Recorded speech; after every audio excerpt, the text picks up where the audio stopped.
Meus irmãos, vamos agora meditar na palavra de Deus, lendo o Salmo de número 13. Como eu sempre peço, tenha sua Bíblia aberta e acompanhe comigo a leitura, e logo após acompanhe também comigo na sua Bíblia a exposição da palavra. Salmo de número 13, Salmo de Davi. Diz assim: Até quando, Senhor? Esquecer-te-á de mim para sempre? Até quando ocultarás de mim o rosto? Até quando estarei eu relutando dentro de minha alma, com tristeza no coração cada dia? Até quando se erguerá contra mim o meu inimigo? Atenta para mim, responde-me, Senhor Deus meu. Ilumina-me os olhos, para que eu não durma o sono da morte, para que não diga o meu inimigo, prevaleci contra ele, e não se regozijem os meus adversários, vindo eu a vacilar. No tocante a mim, confio na tua graça. Regozije-se o meu coração na tua salvação. Cantarei ao Senhor, porquanto me tem feito muito bem. Que o Senhor nos abençoe com a sua palavra. Meus irmãos, esse é um salmo de Davi. Nós não sabemos a circunstância a qual foi escrita, mas nós sabemos que Davi foi rei de Israel. Ele teve um reinado muito próspero, de vitória, de conquistas. Mas a trajetória pessoal de Davi foi uma trajetória muito difícil. Muitas perseguições ele sofreu com seus erros e os seus pecados, e ele sofreu com toda a circunstância da qual ele vivia ali em Israel. Então esse Salmo de Davi, ele retrata esse pedido de auxílio a Deus que é com urgência. Esse salmo ficou conhecido como Salmo Até Quando? E nesta noite, nessa reflexão, eu queria falar sobre a experiência da esperança. Como nós, olhando para esse salmo, vendo o caminhar e o desenrolar desse salmo, que começa em um clamor tão aflito e acaba com Davi dizendo que irá cantar ao Senhor porque o Senhor lhe tem feito bem. Como nós experimentamos essa esperança que não é linear, mas que a cada momento nós estamos vivendo muitas vezes a angústia, a aflição, e muitas vezes nós estamos suplicando e rogando a Deus que nos ajude, e muitas vezes estamos ali declarando a nossa confiança e dizemos que iremos cantar e louvar ao Senhor. E eu queria que você pudesse ver a verdade da esperança pela lente dessa experiência do dia a dia que Salmo nos retrata aqui. Então, a experiência de esperança, ela é primeiramente de lamentação. Davi diz: Até quando, Senhor? Esquecer-te-á de mim para sempre? Até quando ocultará de mim o rosto? Davi está vivendo aqui a experiência da ausência de Deus, a experiência da ausência sentida de Deus. E não é somente Davi que teve esse clamor na palavra. Abacuque também viveu essa experiência. Ele diz: Até quando, Senhor, terei de pedir socorro? Tu, porém, não ouves. Jó também, com o mesmo sentimento, diz: Por que te escondes o rosto e me tens por inimigo? Jeremias também, escrevendo Lamentações, ele diz: Ainda quando clamo e grito, ele não admite a minha oração. Etã, no Salmo 89, diz: Até quando, Senhor? Esconder-te-ás para sempre? Então, queridos, essa aparente ausência de Deus, ou essa ausência sentida, é uma experiência comum do homem. Normalmente, ela vem nos momentos de calamidade e tristeza. Nós temos essa sensação da ausência de Deus, porque para o homem, quando Deus está presente, tudo vai acontecer na mais perfeita ordem. Então, quando as coisas começam a trazer grande aflição, dificuldade, e aquilo vai se prolongando, muitas vezes parece que o céu ficou de bronze e Deus virou o rosto, como Davi que fala: Até quando ocultarás de mim o rosto? Então, nós temos muitas vezes essa percepção e essa visão das coisas, que quando as coisas estão difíceis e demorando, nós temos essa experiência da ausência de Deus. Própria Marta e Maria, lá em João capítulo 11, quando seu irmão estava doente e morreu, e quando Jesus chega, elas dizem: Senhor, se estiveras aqui, meu irmão não teria morrido. Então, queridos, é comum do homem nós sentirmos essa experiência da ausência. Porque, de fato, realmente Deus muitas vezes pode se querer que nós venhamos sentir essa experiência da ausência dele. Isso pode parecer até estranho, mas não é estranho quando nós pensamos na nossa experiência pessoal, quando nós pensamos na experiência desses grandes homens de Deus. De fato, Deus tem um propósito nisso. E é dolorido passar por isso. É dolorido passar pela sensação da ausência de Deus. Se sentir a ausência de qualquer pessoa que nos é importante, que nos traz segurança ou consolo. Imagina você sentir a ausência de Deus. É terrível, é dolorido, é triste. O próprio Davi, ainda no Salmo 30, ele fala: Então o Senhor me deu as costas e entrei em pânico. Deus, em muitas vezes, ele tem essa ação de se fazer ausente. Não que Deus perca o domínio das coisas ao nosso redor, não que nós não possamos ver que Deus está agindo nas circunstâncias ou esquecemos a sua soberania, mas muitas vezes falta aquela presença mais pessoal, aquela viva presença de Deus que fala conosco, aquela viva presença de Deus que nos conforta e que nos consola. Então, por que Deus faz isso? Porque Deus volta o rosto muitas vezes, porque Deus parece se ausentar de nós e parece que Deus se esqueceu de nós. Então esse esquecimento e voltar do rosto de Deus tem um propósito específico em cada circunstância. Cabe a nós discernir o que Deus quer nos ensinar por meio dessa experiência. Talvez seja uma experiência no nível pessoal, como de Jó e de Davi, de Etã, que ali estavam passando por aquelas provações e Deus queria provar aqueles homens, mostrando quão valiosa é a sua presença e muitas vezes deixando-os caminhar, parece que sozinhos, mas para lhes provar o coração. Então, quando Deus faz isso, Ele está visando nos mostrar o quanto somos dependentes dEle. Muitas vezes Deus faz isso para quebrar o nosso orgulho, porque nós nos sentimos tão fortes, tão preparados, tão prontos para agir com a nossa força. E quando Deus se ausenta de nós, nós sentimos como somos fracos e dependentes dEle. Como Ele fez com Davi, no Salmo 30, Davi disse que na sua prosperidade ele disse: Nada vai me abalar. Então, quando Deus virou as costas, ele sentiu pânico, ele sentiu desespero, ele sentiu perder o chão diante dele, porque ele se ensoberbeceu e Deus quis mostrar a ele a sua dependência dele. E muitas vezes Deus pode fazer isso em um nível social, como foi no caso de Abacuque, que estava na iminência da destruição do seu povo. No caso de Jeremias, que já estava chorando essa destruição e dizendo: Senhor, eu estou orando, o Senhor não está me ouvindo, eu estou pedindo socorro e o Senhor virou o rosto. Por quê? Porque Deus quer mostrar a gravidade do pecado, da vida, daquela sociedade, que Deus derramou a ira sobre aquele lugar. E Ele está de fato se ausentando e deixando as pessoas à sua própria sorte. Então, queridos, o resultado disso é que nosso coração se inquieta. Ele diz: Até quando estarei eu relutando dentro de minha alma, com tristeza no coração, cada dia? O resultado dessa ausência de Deus é a inquietação na nossa alma. Nossa alma quer respostas. A incredulidade começa a bater a porta. Então a tristeza alcança nosso coração. Lá em Provérbios 13, no versículo 12, diz assim: A esperança adiada faz o coração ficar doente. Queridos, nós temos vivido esse tempo parece de uma ausência de Deus com a sua benevolência e bondade para com esse mundo. Parece que Deus de fato virou as costas e deixou o homem à sua própria sorte, tentando lutar e vencer com a força do seu braço. Queridos, nós temos talvez sentido esse abandono de uma forma pessoal, porque parece que estamos muitas vezes lutando com a nossa força para estar bem e muitas vezes sentimos que não tem mais força e nenhuma palavra parece que entra dentro de nós e nos ergue e nos levanta.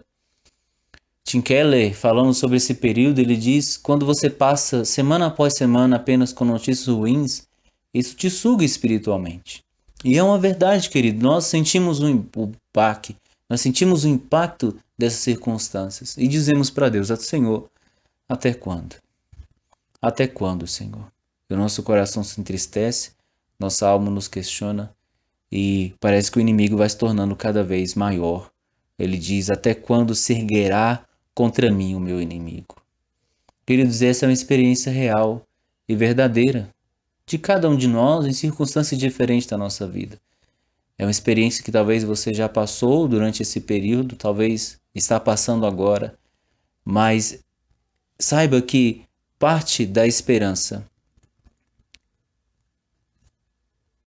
é também lamentar. Nessa experiência de esperança há um lugar para a lamentação. São nos momentos mais escuros que necessitamos de esperança.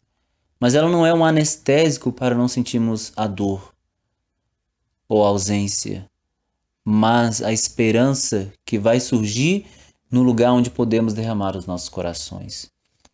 Davi aqui está não apenas se lamuriando, não murmurando, ele está indo diante de Deus, porque ele sabe que a sua esperança é Deus, e no lugar onde ele encontra esperança é um lugar também onde ele pode derramar os seus lamentos. Então, queridos, a primeira coisa que nós aprendemos aqui é: não deixe esse grito preso dentro do seu coração. Não deixe a sua alma lutar sozinho dentro de você e te questionar. Vá até Deus, nem que seja para questionar, nem que seja para lamentar e dizer: Senhor, até quando? Mas vá até lá. No lugar da esperança é o lugar onde podemos derramar também os nossos lamentos. É o lugar onde Deus aceita sim as nossas dúvidas, onde Deus aceita sim as nossas tristezas, onde Deus aceita sim os nossos lamentos. A segunda experiência na esperança, a experiência da esperança também é de oração. Como devemos orar neste tempo? Davi já está aqui lamentando diante de Deus, mas agora ele vai suplicar. O salmista, após verbalizar a sua angústia e sofrimento, ele ora. Você pode lamentar e orar diante de Deus. Saiba disso. Você pode ir diante de Deus, lamentar e orar. O pedido de Davi aqui são dois. Ele diz: atenta para mim, versículo 3, e responde-me, Senhor, Deus meu, ilumina-me os olhos para que eu não durma o sono da morte. Davi faz dois pedidos ao Senhor aqui. Ele pede que Deus se atente para ele. E é interessante nós percebermos que esse pedido está imbuído de fé, porque ele clama: Deus meu. O salmista está em um relacionamento com Deus, e é com base nisso que ele espera que Deus coloque o seu olhar sobre ele e o responda, porque ele é o Deus meu. Ele não faz primeiro um pedido de livramento: ó Deus, livra-me. Ó Deus, tira-me dessa situação. Ó Senhor, se apressa e socorre. Não, o desejo dele primeiramente é por comunhão. Talvez o sofrimento de Davi aqui se cresce, não por causa do sofrimento em si, mas por essa experiência de ausência de Deus. Por isso que Janet Stewart, falando sobre o sofrimento, ela diz que a alegria não é a ausência de sofrimento, mas a presença de Deus. E nós deveríamos, queridos, ansiar neste momento de sofrimento, nesse momento de espera, nesse momento de angústia, mais do que pelas soluções, nós deveríamos desejar ouvir a voz de Deus em meio a tudo isso. Nós devemos desejar estar em comunhão com Deus, mais do que o livramento ao qual Ele nos pode nos dar. Porque quando Deus fala conosco, é quando nós sentimos que as coisas têm significado e propósito, que não é apenas dor por dor, que não é apenas ausência por ausência, mas que em meio a tudo isso Deus está agindo com a sua obra. Então, ore a Deus, não primeiro pelo livramento, sim, você pode orar, mas ore a Deus para que você entenda a circunstância. Ore a Deus para que em meio ao sofrimento e à angústia, a presença dele possa trazer a alegria que você necessita para enfrentar isso. Nossa oração e desejo deveria ser por comunhão, baseado nessa aliança com Deus, que é o meu Deus, que é o nosso Deus, que é o Deus a qual você tem uma aliança com Ele. O segundo pedido do salmista é por vigor para enfrentar o inimigo que o espreita. Ter os olhos iluminados é ter vigor. Ele diz: ilumina-me os olhos, para que eu não durma o sono da morte, para que não diga o meu inimigo, prevaleci contra ele, e não se regozije os meus adversários, vindo eu a vacilar. Davi pede vigor. Ele pede que Deus ilumine os seus olhos. E dentro do contexto aqui da palavra de Deus, no período aqui judaico, Pedir iluminação dos olhos é pedir vigor. Com os olhos, que a pessoa que tem vigor, ela tem um brilho no olhar. Nós temos dois exemplos aqui para trazer a realidade disso. 1 Samuel 14, 27 diz assim: E estendeu a ponta da vara que tinha na mão, e a molhou no favo de mel, e levando a mão à boca, tornaram a brilhar os seus olhos. Esdras, falando ali do ânimo que Deus concedeu em meio à circunstância que ele vivia, ele diz assim: Agora, por breve momento, se manifestou a graça da parte do Senhor nosso Deus, para nos deixar alguns que escapem e para nos dar estabilidade no seu santo lugar, para nos alumiar os olhos, ó Deus nosso, e para nos dar um pouco de vida na nossa servidão. Então, ter os olhos iluminados é ter vigor novamente. Mais uma vez, o salmista não se prende a pedir um livramento das circunstâncias apenas. Ele sabe que precisa enfrentar as circunstâncias e para isso pede a presença e a direção de Deus e o vigor para lutar. Queridos, precisamos disso. Precisamos hoje, mais do que suplicar para que Deus nos livre dessa circunstância, nós precisamos pedir que Ele nos dê da sua presença, da sua direção e traga à nossa vida mais uma vez o brilho no olhar daquele que tem coragem, daquele que tem ânimo, daquele que vai enfrentar as dificuldades que estão à frente e vai vencê-las na graça que o Senhor concede. Então, querido, eu digo a você, erga-se do ostracismo, erga-se de uma letargia, erga-se da tristeza e peça ao Senhor: Senhor, ilumina-me os meus olhos. Traga-me vigor mais uma vez para que eu encare a vida não com medo, que eu encare a vida não com tristeza, mas que eu encare a vida com brilho no olhar, com vigor. Que eu possa ter ânimo para lutar. Porque, querido, se nós não tivermos ânimo, não adianta a circunstância mudar. Não é a circunstância que vai definir a nossa forma de agir, mas é a graça que Deus nos concede. Nós podemos viver uma vida onde tudo está normalizado através de nós, mas sem termos força para lutar. Mas se o Senhor trazer o brilho ao nosso olhar mais uma vez e nos dar vigor, nós podemos enfrentar as situações. Precisamos nos erguer, meus irmãos. A experiência da esperança irá nos despertar os desejos que precisamos nutrir e suplicar a Deus. Uma comunhão viva e ânimo para enfrentar as circunstâncias.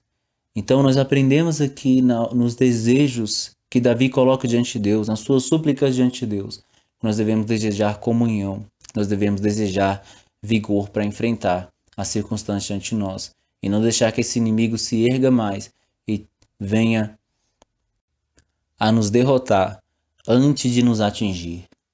Então, queridos, as circunstâncias podem ficar difíceis. Nós podemos ser atingidos em cheios, mais ainda por meio dessa problemática que nós temos enfrentado hoje.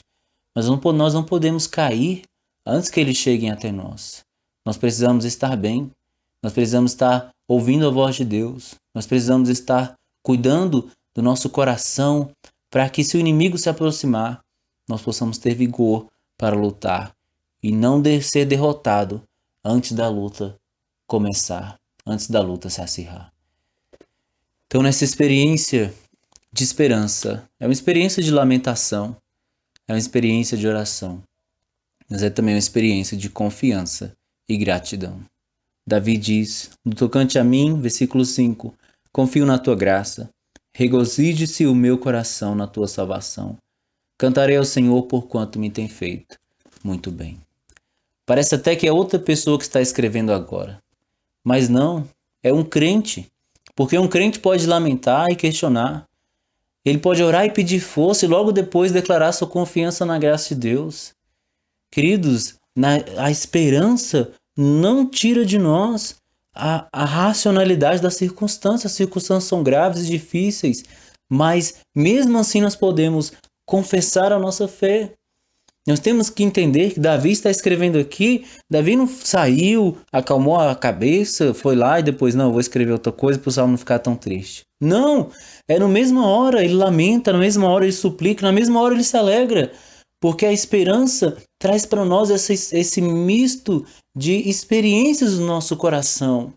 mas que no fim prevalece a confiança e a expectativa de que o Senhor irá sim nos suprir daquilo que nós necessitamos. Davi se alegrou porque acreditava que Deus o manteria seguro em meio àquela situação de risco. Por isso ele se alegra com o antigozo desse livramento. Ele diz: regozija-se o meu coração na tua salvação. Nós hoje também podemos nos regozijar nisso. Se confiamos em Cristo como nosso Senhor, sabemos que nem mesmo se a morte chegar, nós seremos tirados de suas mãos, mas Ele irá nos manter a salvo. Jesus, quando estava preparando os discípulos para os perigos que viriam juntamente com o ministério, ele diz: vocês serão entregues pelos seus familiares, serão julgados, alguns de vocês vão até morrer, mas na vossa perseverança obterão a vossa vida. Jesus está falando que quando aqueles discípulos abraçassem o sofrimento por amor a Cristo, mesmo que eles encontrassem a morte, eles obteriam a vida superna e excelente em Cristo Jesus por toda a eternidade. Então ele termina a oração aqui confessando a sua esperança na bondade de Deus. Ele diz: no tocante a mim, confio na tua graça. Eu confio, Senhor, na tua bondade. Eu confio no relacionamento que eu tenho contigo, que não é por mérito, não é porque eu mereço que o Senhor irá falar comigo, não é porque eu mereço que o Senhor vai me dar vigor, vai me livrar. Não, mas é porque o Senhor tem uma aliança comigo de graça e por isso eu confiarei nessa aliança de graça contigo, que nem a morte pode a romper. Por isso ele diz: eu confio, me alegro, e isto o leva a se levantar com uma resolução em seu coração: vou cantar ao Senhor. Então, onde está o salmista que lamentava a ausência de Deus? Ele está aqui. Este mesmo que confia, que se alegra e que agora vai louvar e cantar ao Senhor. Ainda que ele experimentasse o perigo e uma aparente ausência de Deus, ele confia que Deus irá agir de acordo com a sua benignidade. E agora ele se ergue para cantar a Deus. Pois apesar de toda circunstância, ele olha para trás e ele se lembra que ele, o Senhor, ele diz: me tem feito muito bem. Essa é a esperança que experimentamos e ela é para hoje. É um misto de lamento, de desejo por comunhão e vigor para lutar e um misto de confiança na graça do Senhor. Então, olhe para Deus, meu irmão, e saiba que Ele não o abandonará para sempre, pois Ele tem uma aliança de amor com você por meio de Cristo. Se alegre nessa esperança da sua salvação. Se você está seguro em Cristo, e se você hoje não está seguro em Cristo, se você não tem essa segurança no seu coração de que se a morte o alcançasse, você estaria com o Senhor por toda a eternidade, corra hoje para Ele. Se apoie nessa rocha que é Jesus Cristo, confesse-o como seu Senhor e Salvador e receba dele essa segurança eterna, porque na cruz ele padeceu em nosso lugar para que não vivêssemos mais não com o temor da morte, mas com a esperança da ressurreição. E se lembre de todas as suas bênçãos e cante ao Senhor. E aqui é literalmente cantar. Cante ao Senhor. Faça dos seus dias de louvor. Faça que se ouça dos seus lábios a seriedade das circunstâncias, sim, um lamento pelo aquilo que tem acontecido. Que se ouça dos seus lábios um desejo de comunhão e de vigor diante de Deus, dizendo: Senhor, fortalece-me para que eu enfrente o inimigo que está me cercando. Mas que se ouça dos seus lábios também louvores a Deus, sendo agradecido por todas as suas bênçãos, por seu cuidado, porque Ele tem nos feito muito bem. A experiência de esperança, ela é de lamento, ela é de oração e ela é de gratidão. Esse salmo é conhecido como Salmo Até Quando? Ele nos ensina a lidar com o sofrimento e a aparente ausência de Deus. Mas quero lembrar, queridos, que Deus não é indiferente ao nosso sofrimento. Pelo contrário, Ele é o Deus que se fez carne em seu Filho Jesus. Cristo experimentou a ira que nos separava de Deus na cruz. E ali ele sofreu o desamparo, e expressou: Deus meu, por que me desamparaste?